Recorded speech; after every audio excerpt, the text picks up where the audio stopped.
श्रीमंती आणि गरिबीचा भेद नसला पाहिजे मैत्रीमध्ये. मैत्रीमध्ये उच्च कुळ आणि नीच कुळाचा भेद नसला पाहिजे. हा उच्च कुळामध्ये जन्माला आला आणि हा नीच कुळामध्ये जन्माला आला म्हणून मैत्रीमध्ये तो भेद नसला पाहिजे. मैत्रीमध्ये हिशोब टिशोब नसला पाहिजे. लक्ष द्या माझ्याकडे. मैत्रीमध्ये हिशोब नसला पाहिजे. मार्केटला जर दोन मित्र भेटले ना तर एका मित्राने दुसऱ्या मित्राला म्हणायचं नाही की काल तू पाजली होती आज मी पाजली पाहिजे. तुम्ही काऊन हसले बरोबर? याने म्हणायचं नाही काल मी पाजली होती आज तू पाजलीच पाहिजे. कॉफी कॉफी तुम्ही काय समजले माहित नाही मला. हुशार आहात तुम्ही. मैत्रीमध्ये हिशोब नसला पाहिजे. आणि मित्र कसा असला पाहिजे गड्या सांगेल मी. दुःख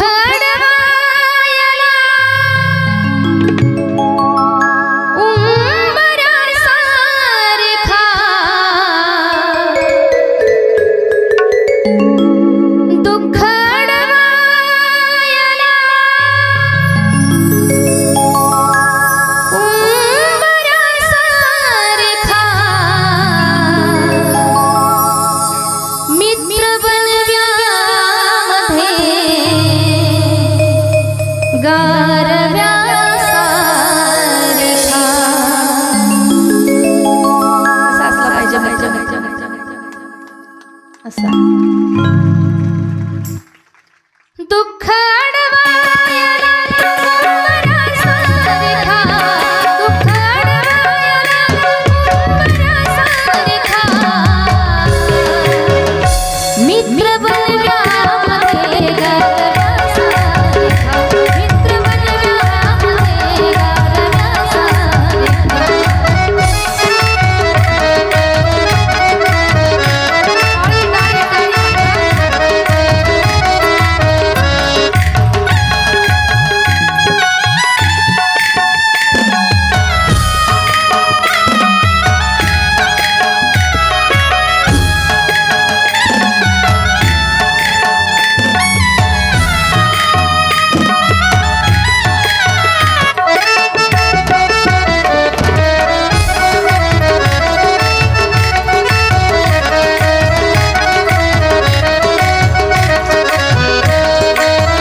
पार्वतीपते हर हर हर महादेव. आज तुम्हाला जरा जेवण जास्त झाले तुला भगवान शंकराने.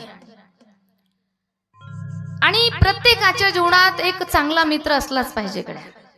एक चांगला मित्र असलाच पाहिजे. आरशासारखा मित्र असला पाहिजे. कसा? आरशासारखा.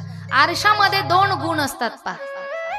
आरशातला पहिला गुण मी सांगते, दुसरा तुम्ही सांगायचं. आरशातला पहिला गुण आहे की आरसा आपल्याला आपला चेहरा दाखवतो. बरोबर? आरशाशिवाय आपल्याला आपला चेहरा पाहता येत नाही. मग पहिला गुण आहे आरशाचा की तो आपल्याला आपला चेहरा दाखवतो. आणि दुसरा गुण काय आहे? दुसरा गुण आहे आरशाचा की तो जसा आहे तसा दाखवतो. महत्वाचा गुण आहे. म्हणून असा चांगला मार्ग असेल तर चांगला आणि चुकीचा असेल तर चुकीचा, हा मार्ग दाखवणारा मित्र प्रत्येकाच्या जीवनात असलाच पाहिजे. चांगला मार्ग दाखवणारी मैत्रीण आपल्या जीवनात असलीच.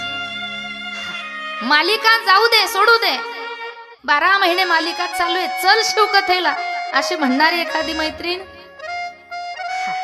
पाहिजे ना.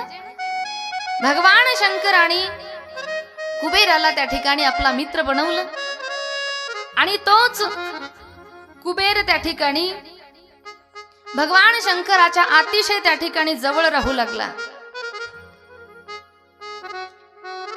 आणि ज्या वेळेला आता मित्र आहे म्हटल्यानंतर मित्राचंही काही कर्तव्य बनतं.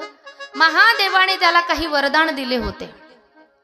तू माझा मित्र तर होशीलच, पण जगात जेवढं काही धन आहे, धन, त्या सगळ्या धनाचा मालक तू होशील. हे वरदान महादेवाने दिलेलं आहे. म्हणून धन कुणाचं आहे जगातलं सगळं? हा, हे मी सांगते असं नाही. संत सांगतात की देह हे काळाचे धन, कुबेराचे येथे मनुष्याचे काय आहे. जगातलं जेवढं धन आहे ते सगळं धन कुबेराचं आहे. मग बघा भगवान शंकराचे भक्त किती श्रीमंत आहेत. मग तुम्हाला श्रीमंती जरी पाहिजे असेल तरी भक्ती कुणाची करायची? हा, जुळलं ना आता. श्रीमंती जरी पाहिजे असेल, अनेक त्या ठिकाणी फायदे आपल्या जीवनाचे होतात महादेवाची भक्ती केल्यानंतर. मी शेवटी 2 दिवस स्पेशल तुमच्यासाठी फायदे सांगणार आहे. काय केल्याने काय होतं शेवटचे 2 दिवस सांगणार आहे मी. आतापासून का सांगत नाही माहितीये? काही ठिकाणी मी सुरुवातीपासून सांगत होते बळूभाऊ, पण होतं काय, सुरुवातीपासून सांगितलं ना ते आम्हालाच त्रास होतो जरा. पहिल्या दुसऱ्या दिवसापासूनच जर काही भक्ती करायची जर सांगितली ना तर महिला लगेच करायला लागतात. आणि मग त्याच्यामध्ये काही चूक झाली, काही झाली का लगेच आम्हाला फोन चालू कथेमध्येच. मग ते थोडंसं डोक्याला आमच्या त्रासच होतो. म्हणून मी तुम्हाला ते तोडगे सांगणार आहे. ती सगळी भक्ती सांगणार आहे भगवान शंकराची, कशासाठी काय करावं हे सगळं सांगणार आहे. पण शेवटचे 2 दिवस ज्यांना ज्यांना कशासाठी काय भक्ती करावी, मग त्यामध्ये पुत्रप्राप्ती असेल, त्यामध्ये धन संपत्ती लाभ असेल, शत्रूचा नाश असेल, शिक्षणाच्या बाबतीत असेल, किंवा व्यवसाय उद्योग चालवण्यासाठी असेल, हे सगळं मी सांगणार आहे शेवटी 2 दिवस.